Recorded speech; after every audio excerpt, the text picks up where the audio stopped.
Kama nilivyosema katika utangulizi, ndugu zangu, tumeanza kipindi maalum sana katika safari yetu ya kiimani, lakini vile vile katika safari yetu ya maisha kama wanadamu. Kipindi hichi cha Kwaresma. Kwaresma kwa lugha ya kawaida ni siku 40. Na siku 40 ni muda kamilifu, ni muda wa kutosha. Ni muda wa kutosha wa kujichunguza katika maisha yetu. Ni muda wa kutafakari, kufikiri kuhusu kwanza maisha, kuhusu kutafakari fumbo la maisha yetu sisi kama wanadamu. Maisha ni nini? Maisha yanatoka wapi? Maisha yanaelekea wapi? Ndio msingi wa kwanza. Maana hata imani za dini, imani za wana wa Israeli haikuanzia katika imani kwanza, ilianzia katika tafakari kuhusu fumbo la maisha. Na ni katika tafakari hiyo ya kuhusu maisha, basi wakapata mang'amuzi ya kuingia katika hali ya imani, kuamini yule aliyekuwa chanzo cha maisha, kuamini yule aliyekuwa tegemezi la maisha, na kuamini yule anayesubiri maisha katika hatima yake. Na ndio basi imani kwa Mungu ikatokea hapo. Katika kuonja ukuu na uzuri wa maisha hayo yakawaleta watu kutafakari. Huyu aliyeanzisha haya maisha ambayo tunaona ni mazuri ni Mungu, ni upendo. Maisha yenyewe ni ishara ya upendo.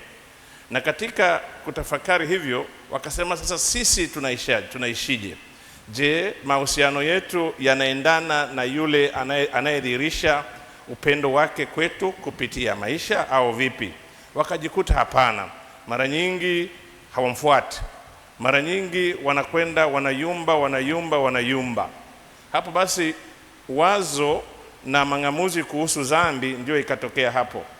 Kwamba dhambi sasa ni jinsi gani sisi wanadamu, baada ya kuonja upendo wa Mungu, baada ya kuonja huruma za Mungu, tunashindwa au tunasahau kumfuata yeye aliyekuwa chanzo cha maisha yetu, aliyekuwa tegemezi la maisha yetu, aliyekuwa anayetusubiri katika maisha yetu. Kwa hiyo dhambi ikawa ni tabia ya mwanadamu ambaye ameumbwa huru, kuacha njia thabiti na kufuata njia zake. Uhuru huo wa mwanadamu, anashindwa kujisimika kwa yule ambaye ni muhimu, na ile sehemu ambayo inatakiwa ichukuliwe na ule muhimu anaweka vitu vingine. Anaweka si ajabu chakula, anaweka si ajabu vitu vinachukua nafasi hiyo, anaweka hali ya kutojitegemeza kwa huyo Mungu. Sasa njia ya kujirudi sasa ni kuangalia vile vitu ambavyo vimechukua nafasi ya Mungu katika maisha na kuweza kuachana navyo. Na ni katika tafakari hiyo sasa, wakiwa wanajua kwamba haya maisha yana mwisho, sasa tusipojisimika, tusipompa nafasi ya kwanza yule aliyeanzisha haya maisha, basi tunajipoteza katika njia hiyo, na hivyo basi tunakosa ule uendelevu wa haya maisha ambayo yameanza hapa. Na ni katika tafakari hiyo mwanadamu akajikumbusha kwamba mimi sio mwili tu, mimi ni zaidi ya mwili, mimi ni roho, na hii roho imetoka kwa Mungu. Lakini matakwa ya mwili na matakwa ya roho yakawa mara nyingine yanakingana. Na ndio sasa mwanadamu anaanza safari ya kujichunguza.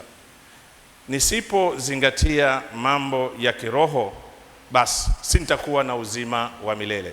Si kana kwamba Mungu anakukatiza uzima wa milele, bali mimi ninayetumia uhuru wangu bila kuchagua kile chenye kuleta uzima, basi ninajipoteza mwenyewe.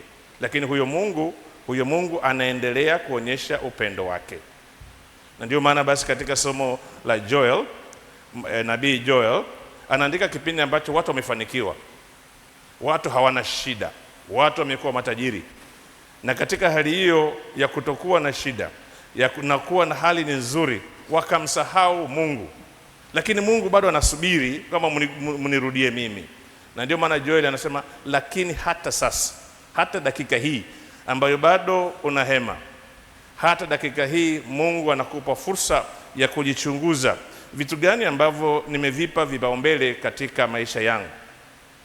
hivyo vitu nilivyovipa kipaumbele, je, vinaweza kunipa uzima wa milele? Lakini hata sasa ni kipindi cha kujichunguza. Vitu, fahari, mali, haya ni mambo ya mpito, yanapita tu. Na ndio pale